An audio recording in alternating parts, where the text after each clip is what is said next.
Good evening, everybody. I'm Reverend Townhall. I'm the senior pastor here at First Presbyterian Church of Pittsburgh. We are just so thrilled that you're here. And you know, minister of an old church, to see a big crowd of excited people, there's just nothing like it. So if you want to come back on Sunday at 10:45, we would be happy to share what God is doing here in the heart of the city. 241 years this church has been here. This is the fourth building in the history of the church. I don't know if you recall them environmentally conscious back in the day, but this building you're in was built in 1905, and they tore down a perfectly good 50-year-old building that faced this way and built a bigger building here. And to do that, they had to dig up the Revolutionary War Cemetery where the founders of Pittsburgh were. The first mayor of Pittsburgh, Ebenezer Denny, was buried here. They dug him up and they moved them to Allegheny Cemetery, and they built a bigger church because they could not imagine a Pittsburgh without a First Presbyterian Church. So we've been here before the country, before the city, and we are just so glad to be part of this tonight and to welcome you. You know, God was the first environmentalist. And then he created man and woman to be his partners and co-creators in maintaining this world. And he just didn't make us caretakers, he made us co-creators. He gave us imaginations to do things better. We're always wanting to do things better. You know, of all the species on the earth, it's only human beings that can imagine better futures. And so we are so thrilled, and we ask God's blessings on all that you do to try to make this world a better place. So welcome, and I hope you'll have just a tremendously productive time tonight. God bless you.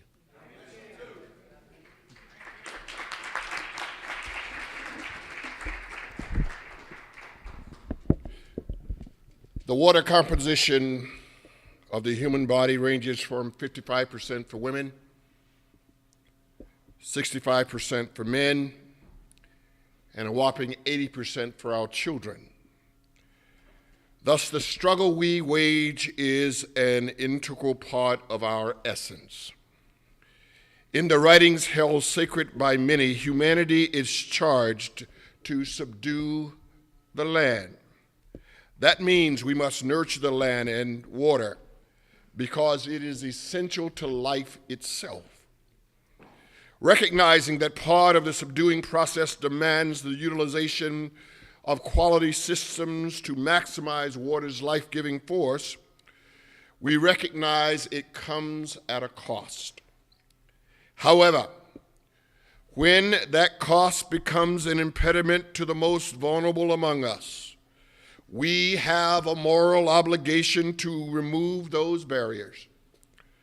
We must love our neighbors as ourselves. Tonight, we are gathered here to demand, no, not ask, not negotiate, but demand that ALCOSAN uphold its moral responsibility to make our water resources, number one, safe, number two, affordable, number three, sustainable. We know that the utilization of green solutions is critical to realizing the objectives of safety, affordability, and sustainability. Hi, I'm Richard Freeman, the pastor of the Resurrection Church in Braddock, Pennsylvania, and blessed to be the president of the Pennsylvania Interfaith Impact Network. The very community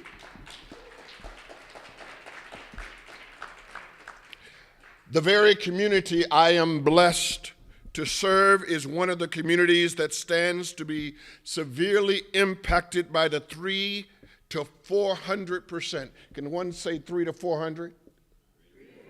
3 to 400% increase in rates the current proposal projects. I don't know about you, but I don't think I like my sewer bill going up 3 to 400%. These rate increases will be devastating in my community. We are partners with the Clean Rivers Campaign, a consortium of concerned citizens and organizations hosting tonight's town hall. Our purpose is very simple: to call ALCOSAN to honor its moral responsibility. Reverend John Welch, a dear friend of mine, will lead the presentation on the sheer scope and necessity of our efforts. Some of our neighbors will share their personal stories as to why the status quo cannot be. We will then field as many questions as we can in a Q&A session. But lastly, and that's why you are here, lastly, you have the great opportunity to participate with us in the great work of making ALCOSAN do exactly what the people need to have done. Are you ready to get busy? Are you really ready to get busy? Y'all, wait a minute, hold on. Y'all didn't hear my introduction. I'm from a Baptist church. I'm from a Baptist church, and in a Baptist church, we say amen pretty loud. Are you ready to get busy? Amen. Reverend Welch, come on and help us out.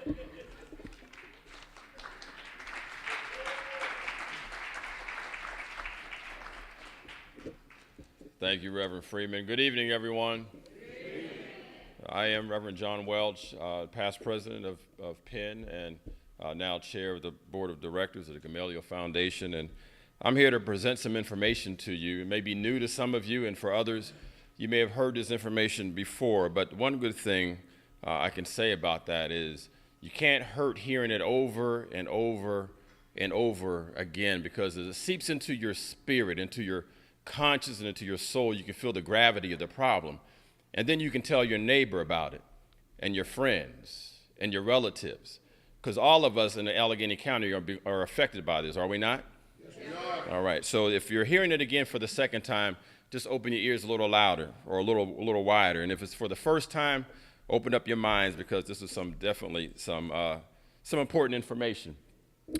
The Clean Rivers campaign is a citizens-driven campaign, and is seeking to push and emphasize green infrastructure that will lead to beautifying our communities, lead to providing jobs for people in Allegheny County, but also it would lead to reducing the amount of water runoff going into our sewer system. In fact, we believe that since we are paying for this, since it's taxpayers' dollars, then we ought to get some benefit for the solution that's in place. Does that make sense? So the campaign is made up of community folks, is made up of faith organizations, and is made up of environmental groups. It's made up of you. Everyone in this room is part of the Clean Rivers campaign, and those people who are not in this room need to be part of the Clean Rivers campaign. So I say it again, we need to make this viral, and so one of the tasks you will have will be to share the message with other people. But what is the problem? Let's take a look and see what the problem is. First of all, it said that our sewer system was designed in a time when the solution to pollution was dilution, that we would allow for the water to seep into the sewer system, and because the amount of runoff was less in capacity than the amount of water we had in the rivers, it would just dissolve. But as we began to build out, as sprawl decided to take an identity of its own, more water was clogging the system, or more water runoff was getting into the sewer system. And so as a result, it was overrunning it. Sewage was getting into our rivers. In fact, I think I heard at one point in time that at least half the time of the year that the rivers in Allegheny County are not safe to be in because of the sewage problem that's in there. So as you can see, it only takes 1/10 of an inch of water to cause a problem in a rain situation. So what's at stake? Well, first of all, ALCOSAN is responsible for complying with the Clean Water Act. They are now facing the consent decree by the EPA. And as a result, they are responsible for coming up with a solution by the year of 2026. This is going to be a $3 billion project. $3 billion. $3 billion project. Billion. That's with a B. $3 billion. That's more than it costs to build Heinz Field, PNC Park, Console Energy Center, and the David Lawrence Convention Center combined. This is the largest project in Allegheny County's history. Can we say this is important? Sure. So what do we have here? We want to make sure that the proposal that ALCOSAN puts forth is a proposal that's going to benefit all of us. And so we don't want them putting money into a gray solution. We want them to put money into a green solution. Am I right? Because we want to benefit from this, do we not? Yes. So what did we do? People like you decided to take action. The ratepayers decided they were going to confront ALCOSAN, and we were pushing for a green first solution. We asked ALCOSAN to invest back into the communities that they were being funded through taxpayers, through the tax rates. We wanted them to invest in communities by in beautifying the areas that need beautifying, creating green space to reduce the amount of water runoff. And so we approached them. You approached them.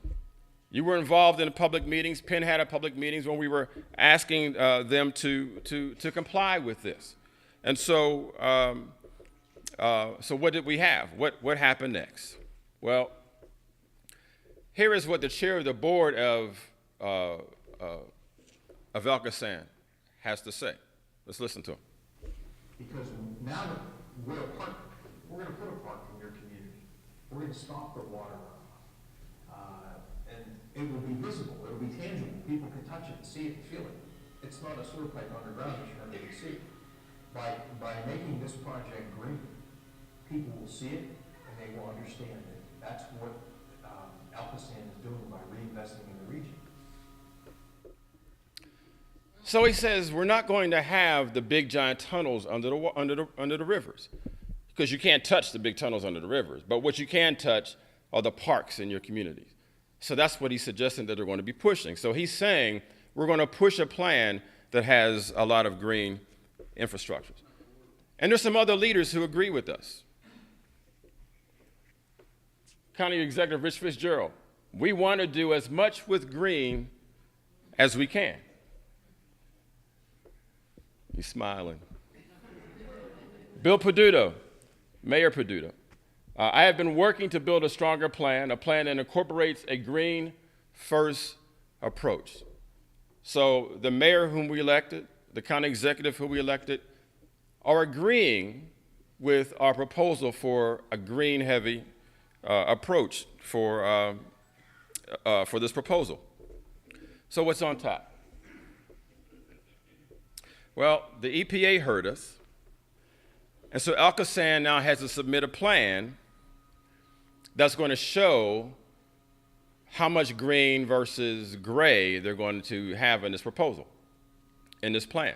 Now, they submitted a plan in 2013, and it was rejected by the EPA because it did not show, it pretty much was a pretty much all gray solution, primarily tunnels and an expansion of the treatment plant. And so EPA rejected it. And so in January, the EPA said that their plan was deficient. And one of the main deficiencies was because of the lack of green infrastructure. So we want to know, what is the interim plan that ALCOSAN is going to put forth? We're waiting, and we're waiting, and we're waiting. We're tired of waiting. We're waiting. We're tired of waiting. It's still waiting. Good question. We're still waiting. So I want all of us, tomorrow morning, no, I don't have to call to action. But ALCOSAN has not held a public meeting since 2013. They are our authority. They are beholden to us. And so we need to push them to present to us what their interim plan is going to be. Amen. So let's hear what Chairman Weinstein has to say about this tunnel. So we're trying to avoid as many tunnels as we possibly can. Plus, a tunnel just to hold water is not really, a very effective use of money. Right. Very good. Good idea. Make sense? A tunnel just to hold water is not an effective use of it's not effective use of my money. Is it an effective use of yours? No.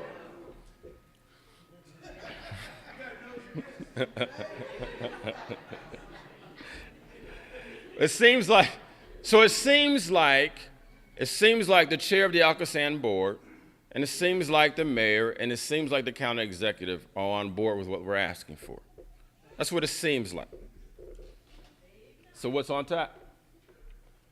The interim plan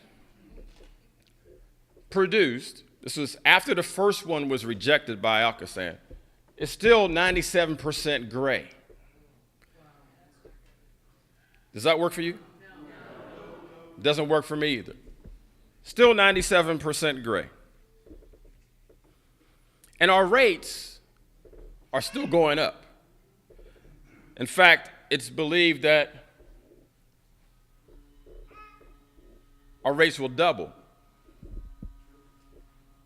Annual sewage rate will be more than $860 or more per year. Sewer rates will triple. Over $1,100 per household by 2026. This is what we're expecting. This is what's going to happen. This is what they're going to be getting from us. But they don't want to give us thus far what we're asking for. So what do we want to get for our money? Let's find out. This entire project, is people have to understand why we're doing this and what are they getting different for their service, the money that they're going to pay, right? Because if you're going to flush your toilet today, 20 years from now, you're going to flush your toilet and get the exact same service, but we spent $3 billion in the interim. What are they getting for it? You know, how do you explain that to the taxpayers? It has to be tangible, it has to be visible.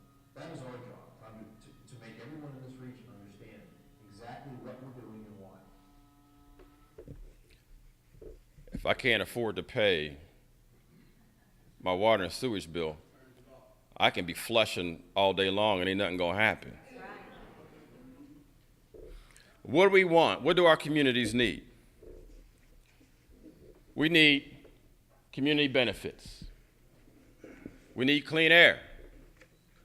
We need to revitalize our neighborhoods. We need those parks that Weinstein mentioned and open space. We need to reduce flooding.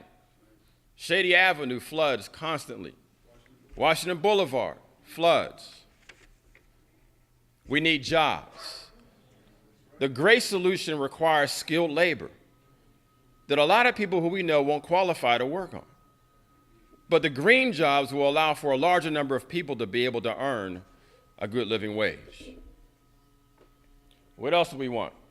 We want to develop smart green solutions with jobs for local workers and other benefits for our neighborhoods.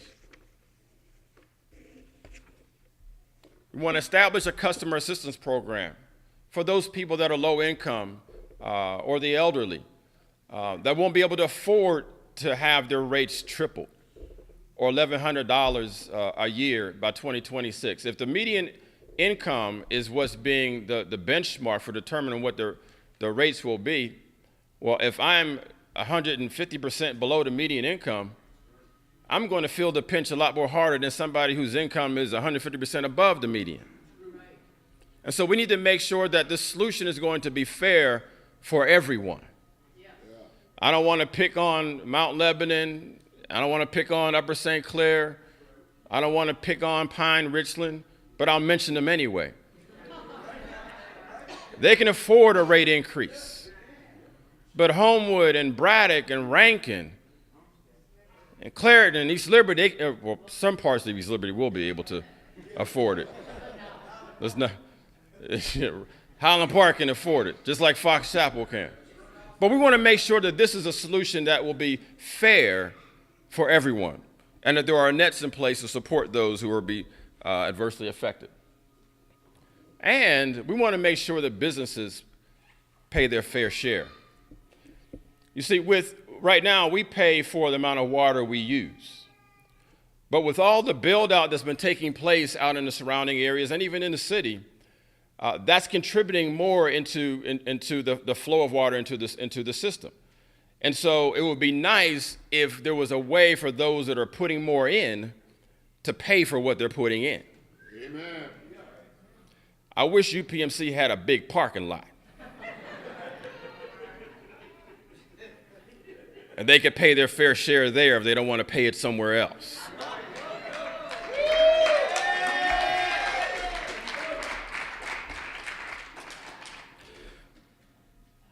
So this investment will transform our neighborhoods. This investment can transform families if we can provide jobs, sustainable jobs for people who may not be able to get the skills necessary to create a great infrastructure. So this is what we want. And so now, follow me, we're going to have testimonies and some more detailed information from a few people from our community. And so the first person I want to ask to come up and ask you to help me welcome is Mr. Fred Brown, who is the Assistant Director of the Kingsley Association in Larmer and is the convener of the Urban Green Growth Collaborative. Fred?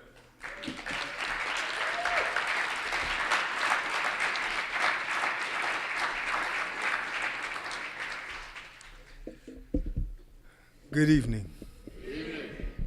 How's everybody? On behalf of Malik G. Bankston and the Board of Directors for the Kingsley Association, we welcome you and hopefully you welcome us. We currently serve 160,400 people on an annual basis with incomes ranging between $10,000 and $200,000. We're over a 122-year-old organization based upon the settlement house philosophy and practices. We serve 44 zip codes in the city of Pittsburgh. I'm here today because one of those communities we work in recently received a $30 million grant after 8 years of toil and labor from the community, in which it sought to reinvent itself as the first minority community in the country that created a net zero environment, meaning that it wanted to rebuild its infrastructure from once a 13,350 unit construct to a 6,500 unit new paradigm shift, constituting what we call mixed income housing to stabilize a community that's been disinvested in for 40 years. So when we talk about transformation and zenith moments, we're at a crucible. We're at a critical time in our lives. I mean, I'm not that old, but I remember when Homewood and Larmer and all these other communities were vibrant green communities. Today they're gray, dark, desolate.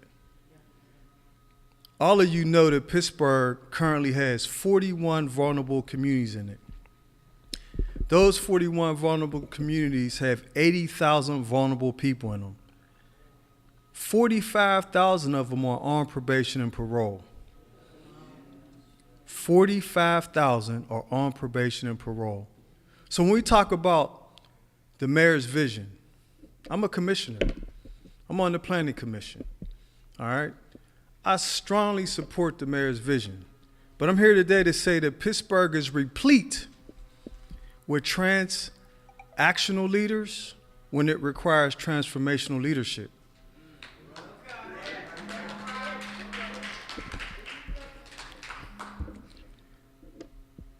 What's important today is that I stand before you not just to talk about jobs, but to talk about the transformation of the human spirit, of restoring faith in vulnerable communities.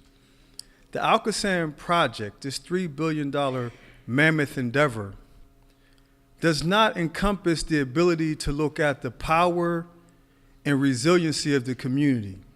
So, for example, Larmer is a peninsula in East Liberty.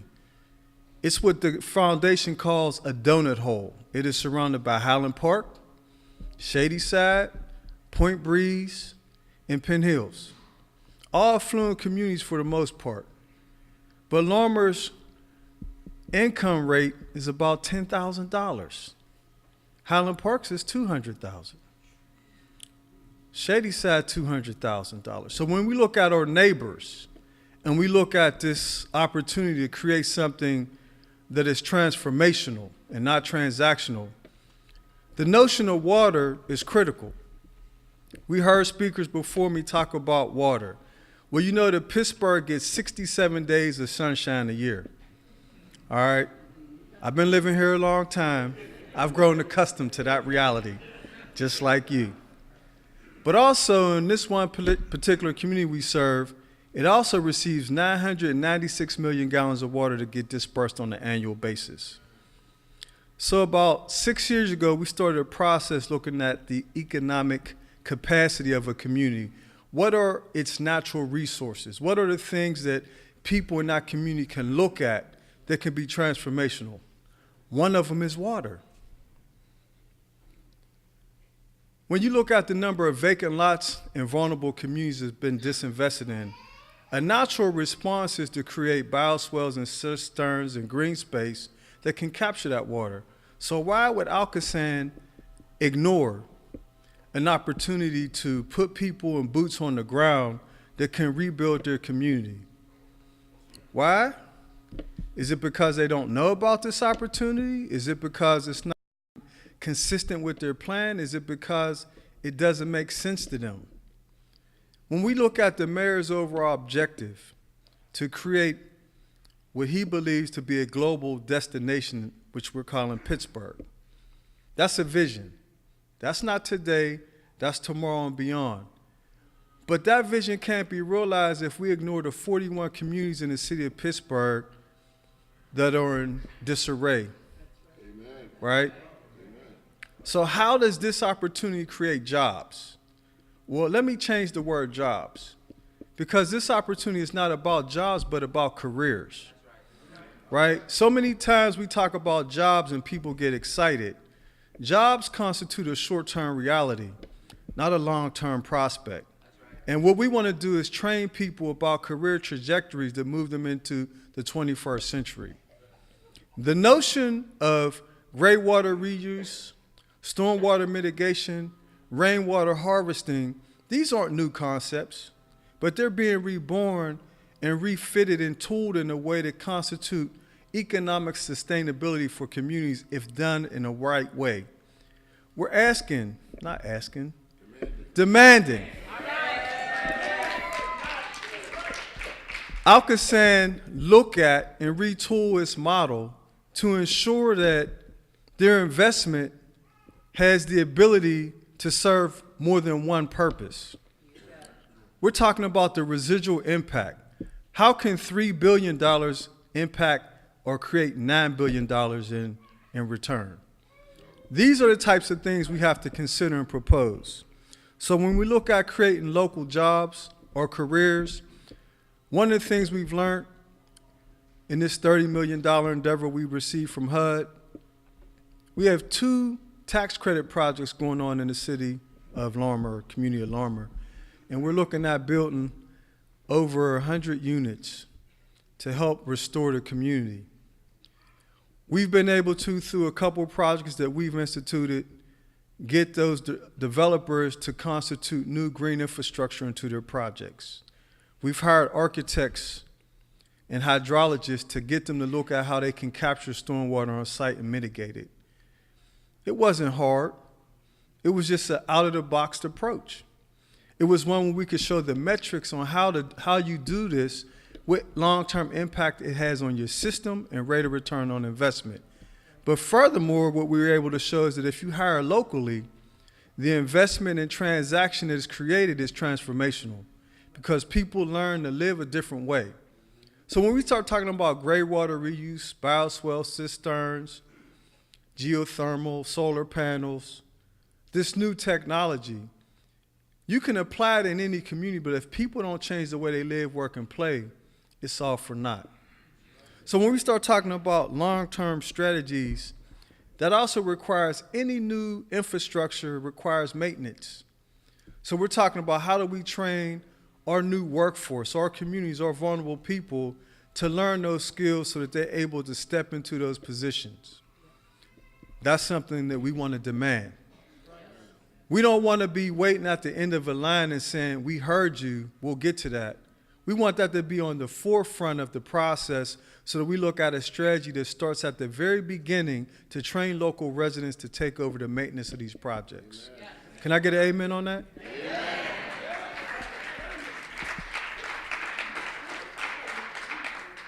This notion of water is holistic. It's just not about water. It's also about creating a healthy environment, which requires us to build new houses, new infrastructure. So these new jobs can create sustainable, livable wages for people that heretofore are living in substandard conditions. It's not just about creating a change or giving a person a hand out. It's about creating transformation and giving them a hand up. That hand up is critical for everybody in this room to understand that if we don't invest in tomorrow, today is doomed. And what I mean by that is, when I look at our school system and our communities, 65% of kids are dropping out of high school that are black males. 76% of the households in the East End are headed by single women with children. 73% of the people that come out of Allegheny County Jail come back to the East End. That's a perfect storm. When you mix that all together and you don't show people where they can go, how they can spend their time and their days to change their circumstances, you destroy their hope. ALCOSAN's project, Quiet as Kept, is about faith, hope, and restoration. They would never say that because it's about a project.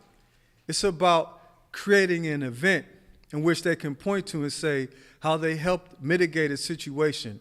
But I'm asking you to think and consider on a whole nother level. How can this project be catalytic? How can it serve to change the nuances of the people that we walk by every day and get them engaged in living in a different environment as practitioners, participants, where they live, work, and play? Heretofore, people walk by each other and they seldom speak because they have such low self-esteem and self-worth, because people haven't created a level playing field for equity to occur. Equity is the central theme for Pittsburgh's restoration and ascension. I will repeat that. I'm going to repeat that because nobody said anything. For Pittsburgh to ascend, to be seen as a global city, it requires every resident to be seen as whole to their ability. We don't get to define that, but we don't get to obstruct it either. Amen. It is our responsibility, our moral obligation to create systems of change that constitute growth, alteration in the way people live, work, and play, in a way that they can take care of their families in a sustained way. We can transform our communities. Not I can. We can. So in closing, as the Associate Director of the Kingsley Association, I want to say that tomorrow we're hosting our 64th community gathering called the Urban Green Growth Collaborative, which has been focused on the last 5 years of working with community residents to increase their green IQs so that they can actively engage in this new economy. I invite you to come to that, but moreover, I thank you for having me tonight. And if you have any questions, comments, or concerns about anything I've said, please reach out to me. Have a blessed evening.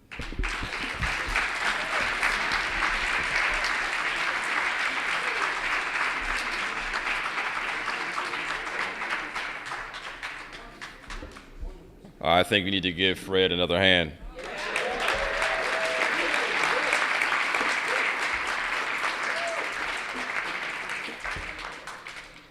Next, I want to invite up Ms. Jessica McNally, who's the Community Garden Coordinator, and Tony Ladico, a Greenfield resident and lifelong Pittsburgher. Is Tony here? I don't know if I saw Tony. Hey, Tony. Hey, front and center. All right, let's welcome him.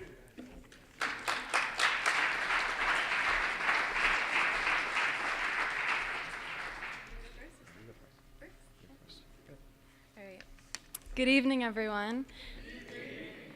My name is Jessica McNally. I currently live in Bloomfield, and I've lived in Pittsburgh since 2006. I currently work as a community garden coordinator for the nonprofit Grow Pittsburgh. Grow Pittsburgh is a nonprofit located in the Larimer community, and our mission is to teach people how to grow food and to promote the benefits that gardens bring to our neighborhoods. So I know firsthand from working in the urban agriculture field how important green spaces are to our communities, especially in an urban environment. Not only can green spaces provide healthy food, beautify our neighborhoods, capture stormwater, but green spaces help to foster community. One of my favorite things about working with community gardens is to witness the relationships that are formed over the course of a growing season, and to overhear the conversations that happen amongst neighbors, especially neighbors that don't normally talk to each other. People talk about litter, they talk about crime, they talk about food security issues, education, all in this green space. So I think that green spaces can really encourage people to get outside and to interact with nature and with their neighbors. Over the past 8 years, I know personally I've witnessed a huge transformation in the Pittsburgh landscape, and also in how people utilize our city. Thanks to some great work from awesome nonprofits like Tree Pittsburgh, Venture Outdoors, Friends of the Riverfront. More people are kayaking on the rivers. More of our streets are lined with trees. More families and business people on their lunch breaks enjoy the gorgeous riverfront trails through hiking and biking. So I just wanted to say that I think we're on the right track, we being the residents and the nonprofits, but there is certainly room for improvement and definitely room for support from ALCOSAN, and that is why we're all here tonight. The Clean Rivers campaign is an opportunity to make a transformative investment in green infrastructure and to improve sustainability all across the region. A vibrant, sustainable city is attractive and important to young people like myself, and it's a part of what could make Pittsburgh a world-class place to live. So I just want to thank you for letting me speak tonight and for the fruitful discussion that we're about to have.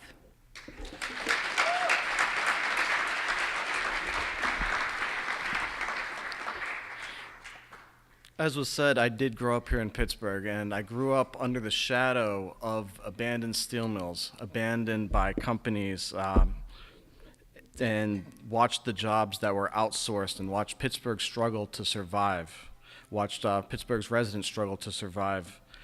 I remember at the same time growing up under the shadow of the Cathedral of Learning and walking through city steps up and down as I got through the neighborhoods. I left to go to college, and one of the most striking things besides the flatness of the Midwest was the lack of city steps in the few places that there were hills. I did return to Pittsburgh, as you can see, and I grew to love it even more than when I was here before, and I grew and I really wanted to be part of the exciting future of Pittsburgh that I've seen. When I first came back, though, there was still a lot of talk about the brain drain. There were a lot of questions about, why did you move back to Pittsburgh? What drew you back here? I don't get those questions anymore. Everybody, whether they're here or not, knows the answer. We've redefined ourselves. Our economy is booming through eds and meds, also through art, food, green innovation. We've managed to keep one foot in that tradition and community that has made this our home, made us strong, made us great for hundreds of years. We've kept that other foot in shaping a future, not just for us, but for our children and for the country. This project is vital. It has the potential to shape our neighborhoods, our region, and our reputation as leaders for years and decades to come. Just like with the Cathedral of Learning on one hand and the empty steel mills on the other, we still struggle sometimes between pessimism and hope. We need our leaders today to side with hope and innovation. We need them to look at the billions of dollars of investment that are being put forth here, and we need them to think, how far can we go? What can we do? What can we leave for our children and grandchildren? Are we going to be stuck in tunnel vision?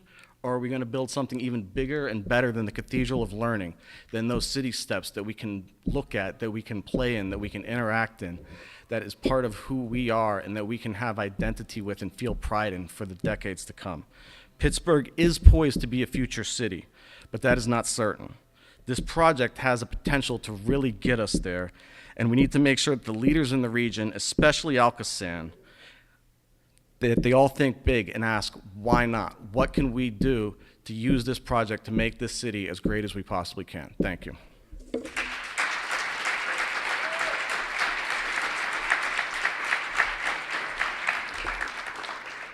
Thank you, Jessica. Thank you, Tony.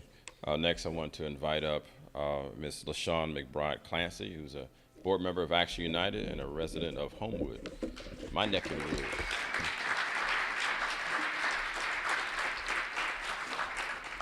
Hello, everyone. He said already, my name is LaShawn McBride Clancy, and I am with Action United, and I presently sit on the board. I'm speaking before you in a matter of importance, and it's not just a good deed, but it's a necessity. I spoke before you in February last year about green infrastructure for the Clean Rivers campaign, and we have made a major impact. ALCOSAN is taking us seriously. They're talking the talk, but we need to make them walk the walk.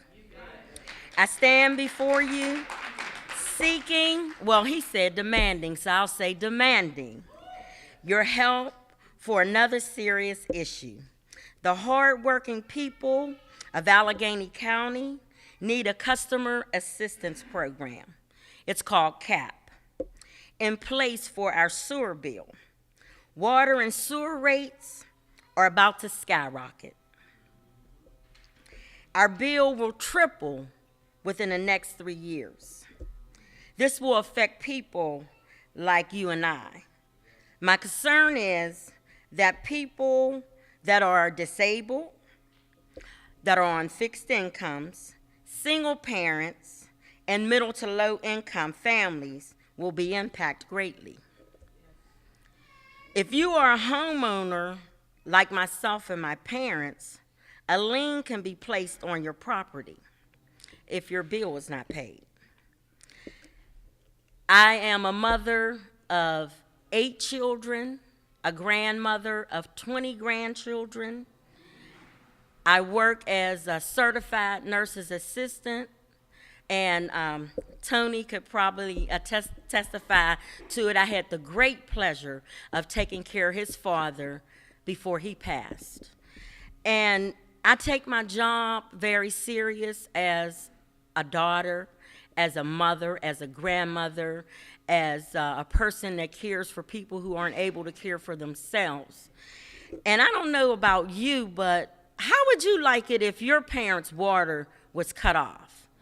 You know, how would you like it if your children, I have children who are homeowners, young entrepreneurs, and I want them to be able to have a program in place that could assist them if need be. It is very important that we stay in the fight and make sure that ALCOSAN puts a customer assistance program in place. The big buildings aren't paying their fair share. So we have to come together, stay together, and fight this fight, because we can get things done with the number of people who come together and stick together and just stay focused on what's important. ALCOSAN first told us that a CAP program was illegal. That was a lie. Then they said it was too difficult. Can you say that was a lie? Now they're saying it's not a priority.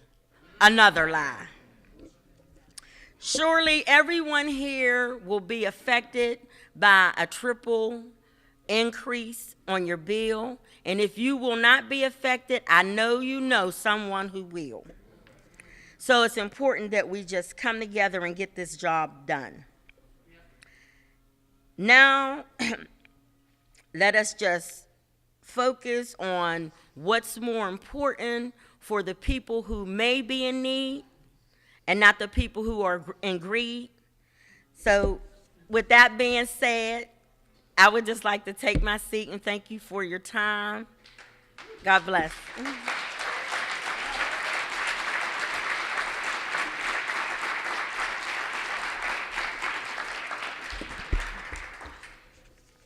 Thank you, LaShawn. Next, we will hear from Dr. Jamil Bey, a community organizer and resident of Beltshoover.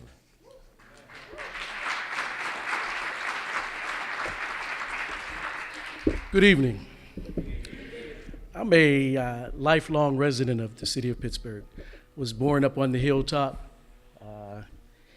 My fondest memories of my childhood were playing in McKinley Park. I taught high school in Clareton. I taught high school in McKeesport. Went off to grad school. Came back, and a lot of what Mr. Brown was talking about was happening in the hilltop too. The communities of St. Clair, Beltshoover, Allentown, Knoxville. A lot of violence, a lot of communities that were falling apart.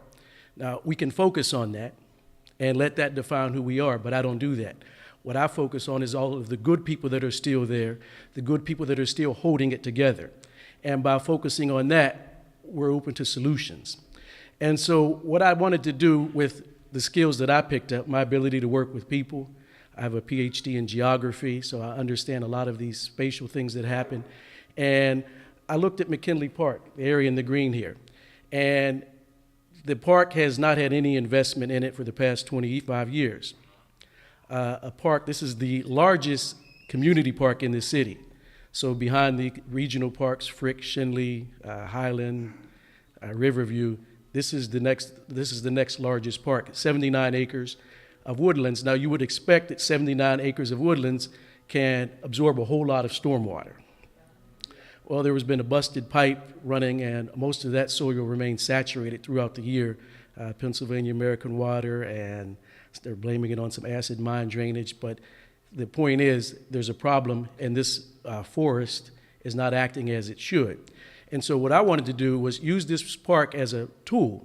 Let's bring the kids in these communities around here. Let's adopt this park. Let's claim this park, and let's get the park to function as it is, as a place for more childhood memories. Now, over this past weekend, it rained. Sunday, we got a little more than a third of an inch. Monday, we got a little more than a half of an inch. Now, if we look at these lines on this map, so in the area that funnels into Route 51 and Sawmill Run Boulevard, it's about 420 acres. Now, do the math real quick. 420 acres, 0.89 inches.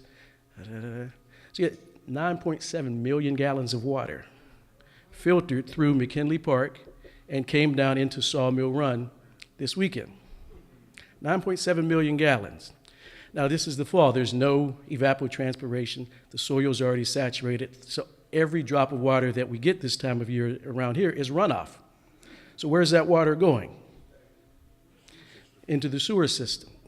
And so what we have here is we've identified a project that with a series of, in the space in this park, a series of marshes and wetlands stepped with a boardwalk through it, an environmental center, we could improve this asset and create a space that becomes an attraction as opposed to a park that's a dysfunctional forest because it's saturated. Now it's going to take some investment. Now where we really have ALCOSAN by the horns here is that we've involved everybody in this process, and with this Department of Transportation, who's responsible for Route 51, they don't want to see another Washington Boulevard happen here. It could happen. The floods on Sawmill Run on Route 51 are legendary, and it happens. They have to, in any significant rain event, they have to close the road to allow people to come, not allow people to come through. And so it's just a matter of time if we don't act. So that's the first step. But the second part of it, this is the second oldest park in the city.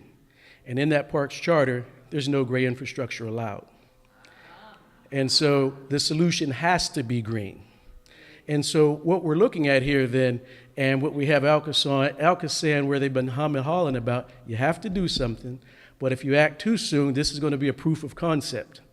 Now, if we can prove here that we can capture between 1.2 to 1.7 million gallons of water every rain event, and that's just in the marshes. That's not allowing the soils to act as they would act. You know, that's a little difficult for me to calculate in my head. But we can, so what we have now is we're well on our way. And this does a lot about what Mr. Brown was talking about. There are jobs here. There are careers here. We're engaging the kids here. We're exposing kids to fields that they had no idea existed. What the heck is an agronomist? What do hydrologists do?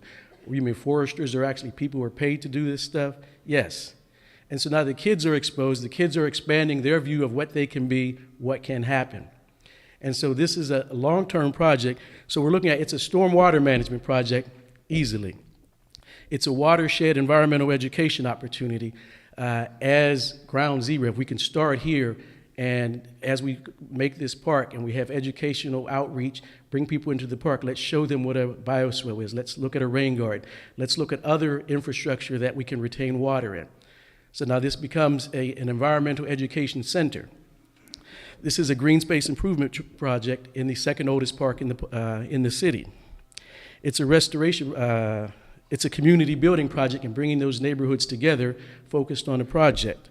And it's a project to connect recreational opportunities for these kids and for seniors. There's an extensive trail network through the park. So with butterfly gardens, there's already, it's not El Dorado anymore. There's a senior center in the park. And so this opens up and expands the opportunities for all of these things with just some investment in green infrastructure. And finally, we're also looking at what a healthy attraction of a park can do for the property values, to stabilize property values around the park.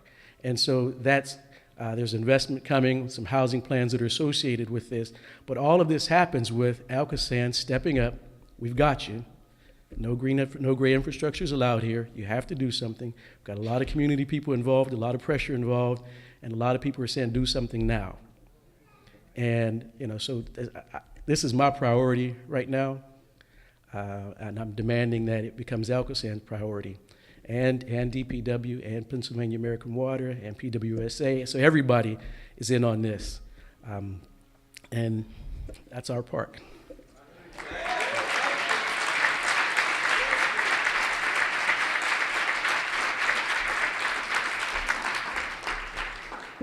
Thank you, Dr. Bay. Last but not least, you know, as we were building this campaign, we realized that we not only needed residents from the various boroughs, but we also needed the elected officials, the politicians, as well, to be allies along with us. And so I want to invite up here one such individual as Brian Wolovich, who is a resident of Millville, but is also a borough councilman.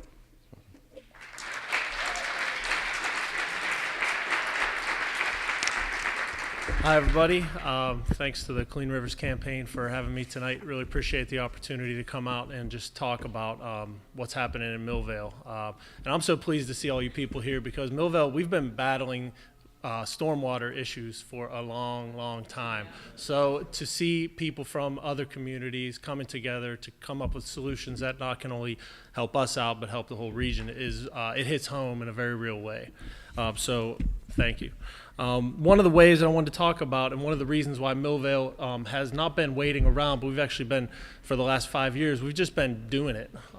Small but constant projects that you just get out and do it. So while you're getting out there talking to people in the boardroom, you also need to roll up your sleeves, get a shovel, figure out little ways where you can divert stormwater at home, on your property, in your community, and eventually you start to gain attention. We've been able to kind of pull in over the last year, or the last 3 years, about $1 million of investments that have done things like planting 850 trees in the community, creating large-scale bioswales, creating rain gardens at our library in Millvale, as well as you know, at a municipal parking lot. So these things add up, and they add up, and they add up, and they are this proof of concept that you spoke of, and we're continuing to try to grow this conversation.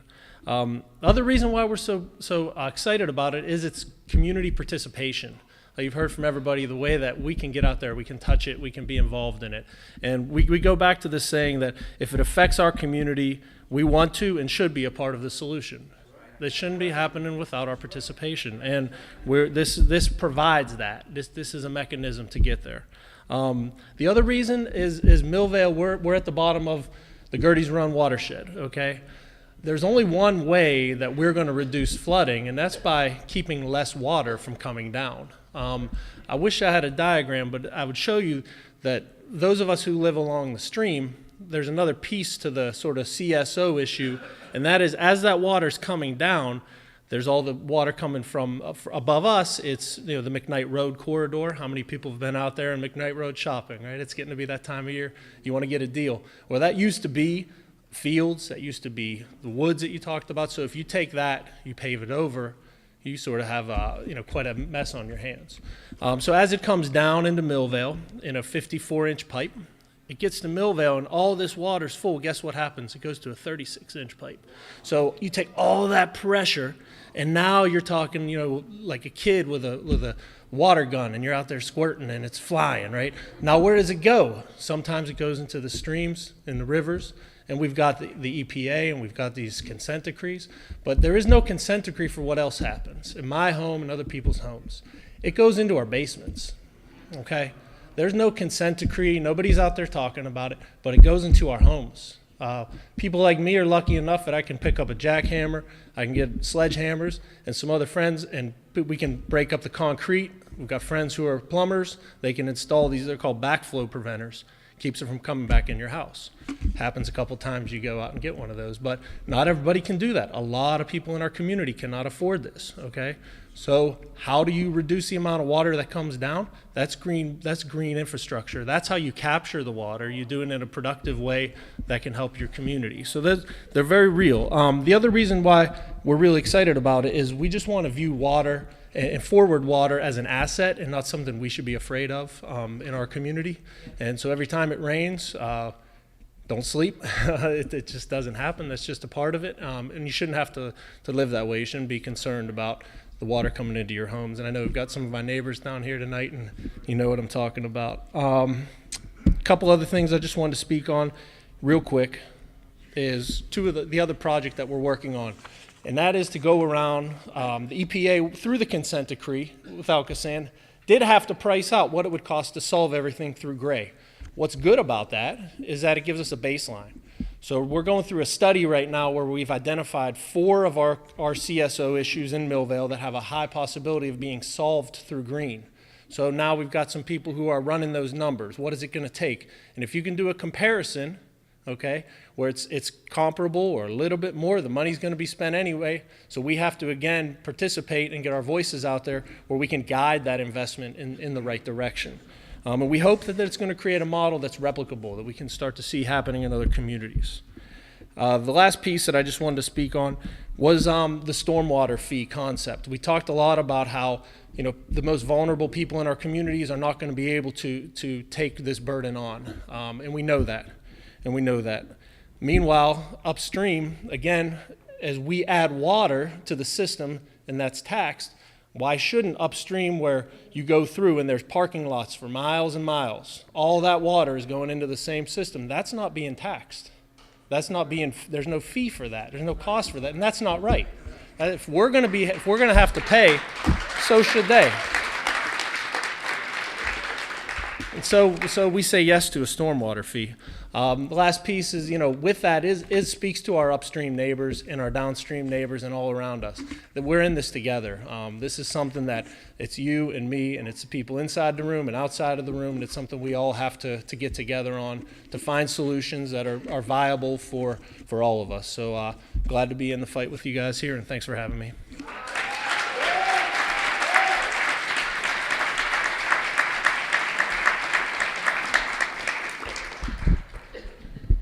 So you've heard wonderful testimonies. You've heard how human development is key in the solution. You've heard how we should not be obstructing human flourishing, but find ways to lead to human development. We've heard how gardening can be a wonderful asset within our communities, and also taking advantage of current assets like McKinley Park to reduce some of the runoff that runs down 51, but also preventing the damages to human assets, to homes. That is caused by all of this rainwater runoff from all of the build-out that's taking place. So I don't know how many more reasons we need to get involved. I don't know how many more reasons we need to hear.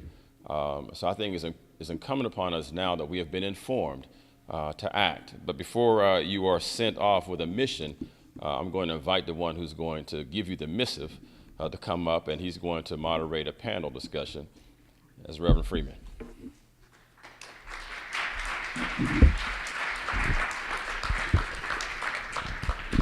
I know we are all warm in here, but I think part of the warmth is the result of us being a little pissed off. Oh, I'm sorry. Can I say that in church? Yes, I think that's a church word still. You should be upset, and we should be angry. Unfortunately, too many decisions are made simply because of what the almighty dollar will do, but we forget people. And as a pastor and as a person of conscience, I cannot forget my brother. I cannot forget my sister. So as we get together tonight, and you've heard a lot of great information, I don't know about you, but my head is kind of pounding a little bit, and I got a question or two.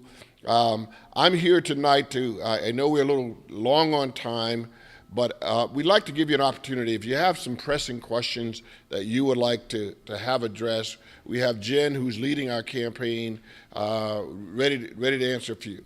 Yes. Leading our campaign, ready to answer a few. Yes. Is green infrastructure as effective as the tunnels, or do we definitely need the tunnels? Thanks for your question. Just a point of personal privilege before I answer that question. Thank you to all of the speakers who've shared their views. I'm certainly inspired and can't wait to hear the call to action. But to address your question, I think we haven't asked the right question here in our region yet. We haven't asked how much green investment can we do, and how can we right-size the gray infrastructure that we'll also need to invest in. So that's what we'd like to see ALCOSAN do. We're seeing PWSA right now start to ask that kind of question, and we want to see that expanded to the whole region. I can't answer the question for you, how much green is going to be effective, or do we need a tunnel, but we need to answer those important questions so that we can see these benefits in our communities, so that we can make sure we're investing in things that bring good careers, that bring cleaner air, that bring clean water, that bring revitalized neighborhoods. We want to see those things, and we want to make sure that along the way we're protecting our neighbors and making sure everyone pays their fair share. My name is John Leonard. I'm part of a public banking project in Pennsylvania, and I'm on the board of directors of that. And what we're trying to do is create a public bank that will address all of this that you're talking about. Part of your program, you showed that the yearly bill for sewage may go as high as $1,100.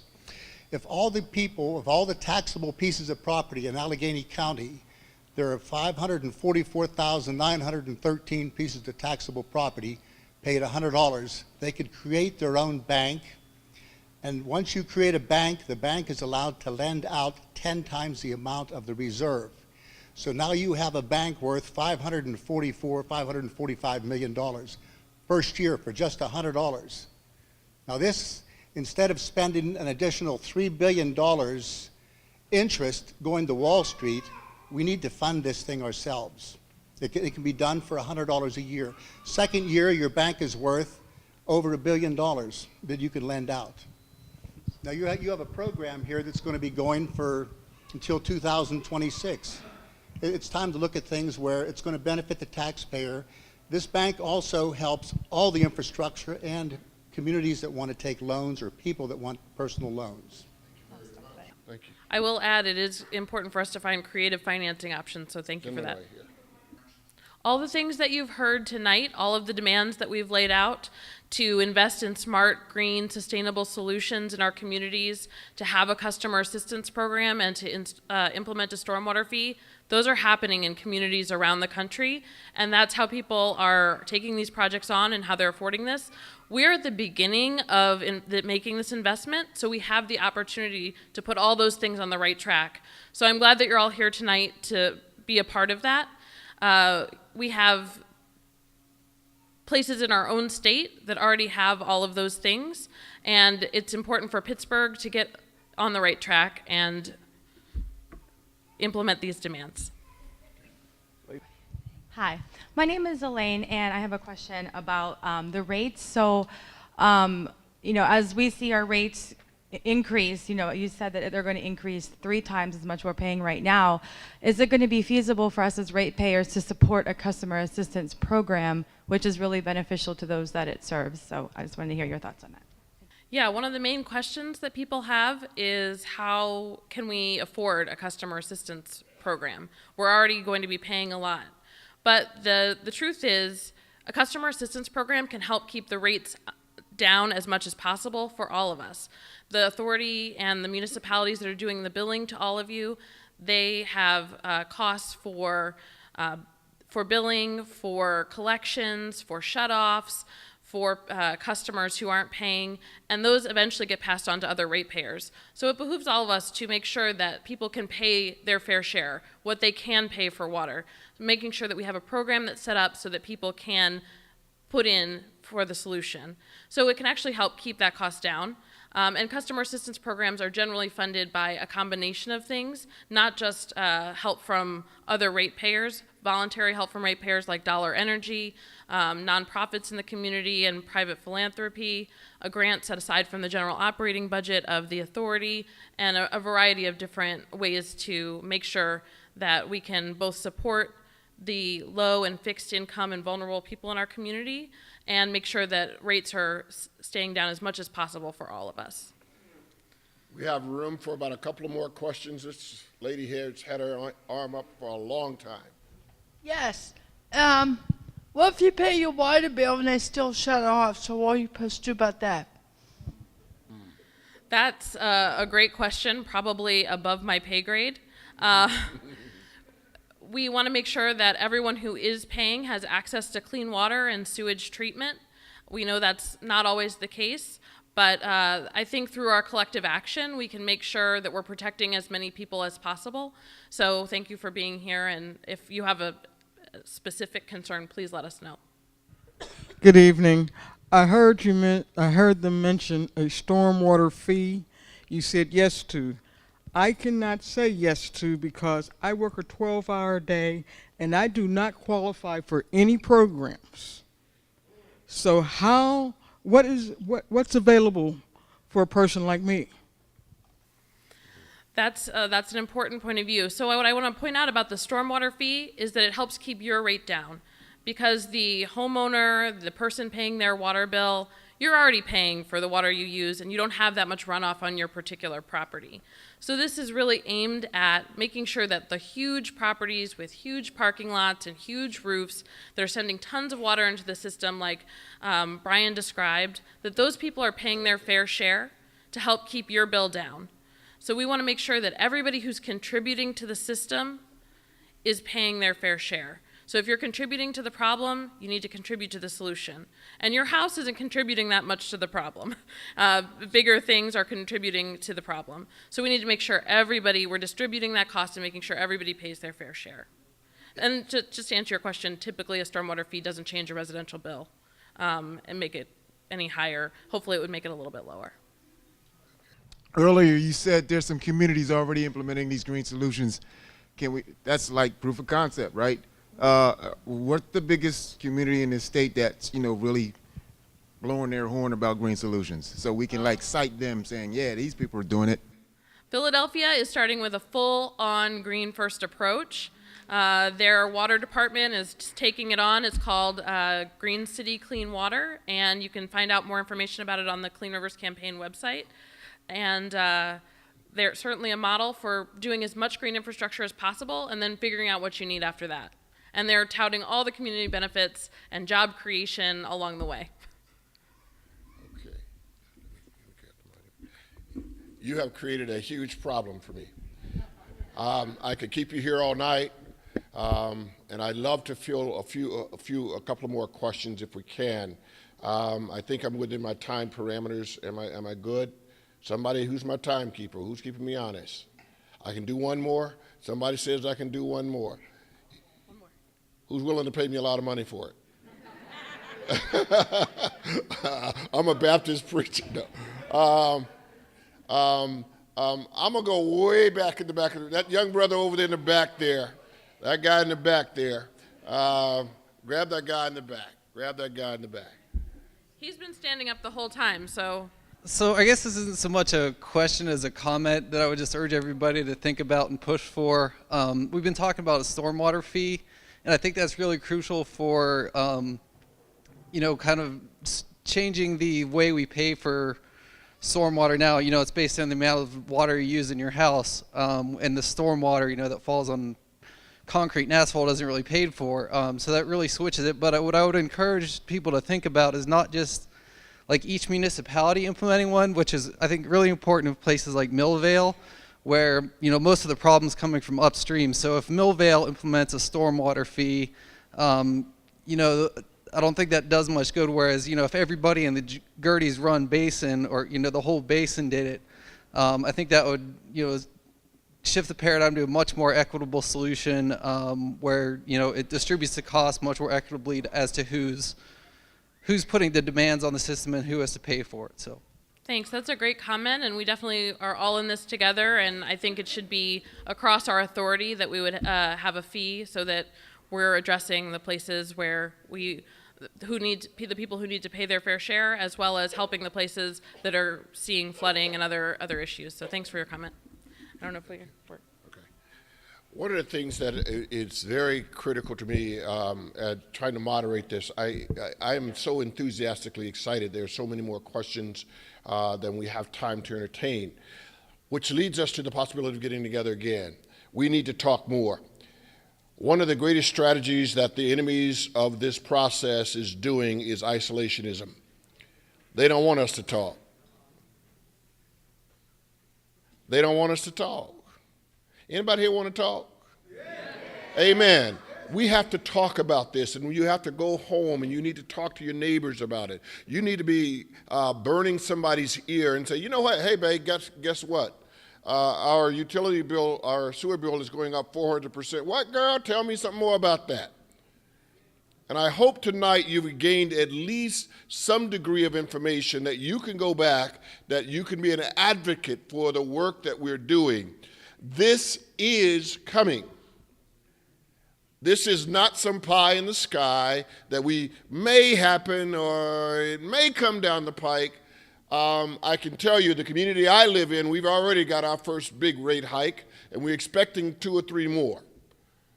So it's coming. So we need to do something about it. Anybody really ready to do something about it? Yes. Wait a minute. I'm a Baptist now. I'm a Baptist. Y'all got to help a brother out. Are you really ready to do something about it? All right. Well, there are a number of things we need to get done tonight to make sure we move forward. Number one, we hope you take every ounce of information you've gotten tonight and tell at least 3 people. All right? Go to your next door neighbor. Let them know. Call your grandma. Let her know. Call your kids. Let them know. But let somebody know what you have gained tonight. Number 2, we are needing you to make a difference with the folk who have the authority to make a difference. That is ALCOSAN. On everybody's seat, you should have one of these nice little handy-dandy cards. All right? Now, I want you to fill out the card. Can somebody say amen? Amen. Amen. Now, before you fill out the card, however, about midway down the card, there is a question or a statement about an ALCOSAN meeting coming up on the 20th at 3:30 p.m. Amen. Amen. We need you there. For everyone that's capable of being at that meeting, we need you there. Put a checkbox there, and once you put the checkbox, also fill out your information, because we will contact you to get you out there so that ALCOSAN can hear from you. At the end of the day, we've built a strong coalition of organizations, but it's the people that matter. Boy, y'all got quiet again. It's the people that matter. We need some pens. It's ALCOSAN's office over. The flyers are out there. Great. That's even better than me trying to explain it. The flyers are out here with directions and location. So we ask that you would fill out the cards, and there will be people ready to collect those cards. Okay? All right. Now, according to my watch, and I'm going to be the official timekeeper, I got about 5 minutes. So you got 2 minutes to fill out the cards. Huh? And we got a petition. I don't have the petition, so if I can't sign it, I can't ask somebody else to sign it. Somebody give me a petition so I can sign it. All right, now everybody else, you're going to get to sign the petition where we're asking, no, we're not asking ALCOSAN to do a doggone thing. We're demanding. All right? You know why we're demanding it? It's our money. ALCOSAN is not spending a dime of ALCOSAN's money. They're spending our money. And I got a good news for you. The last time I checked my checkbook, I get to tell you how to spend my money, right? So we need you to go out and tell ALCOSAN how to spend your money. Amen? Amen. So please sign the petition. I'm going to be the first one on my sheet right here to sign. So fill out your cards. Fill out your cards. Thank you.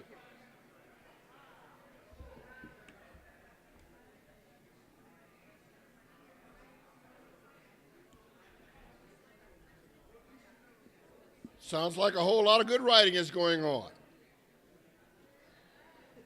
We only have a couple of more moments.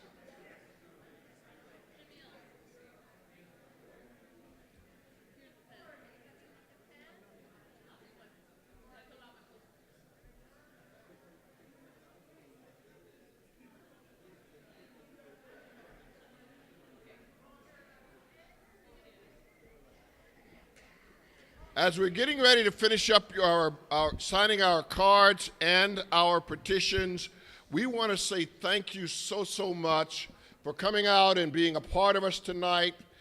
It is so critical that we get engaged in the work. When PNC Park was built, they gave tax incremental financing to build the park. When Heinz Field was built, tax incremental financing to build the park. Tax incremental financing is our money. Now we want benefit from the money that we're going to pay as ratepayers for this $3 billion project. Amen? Amen.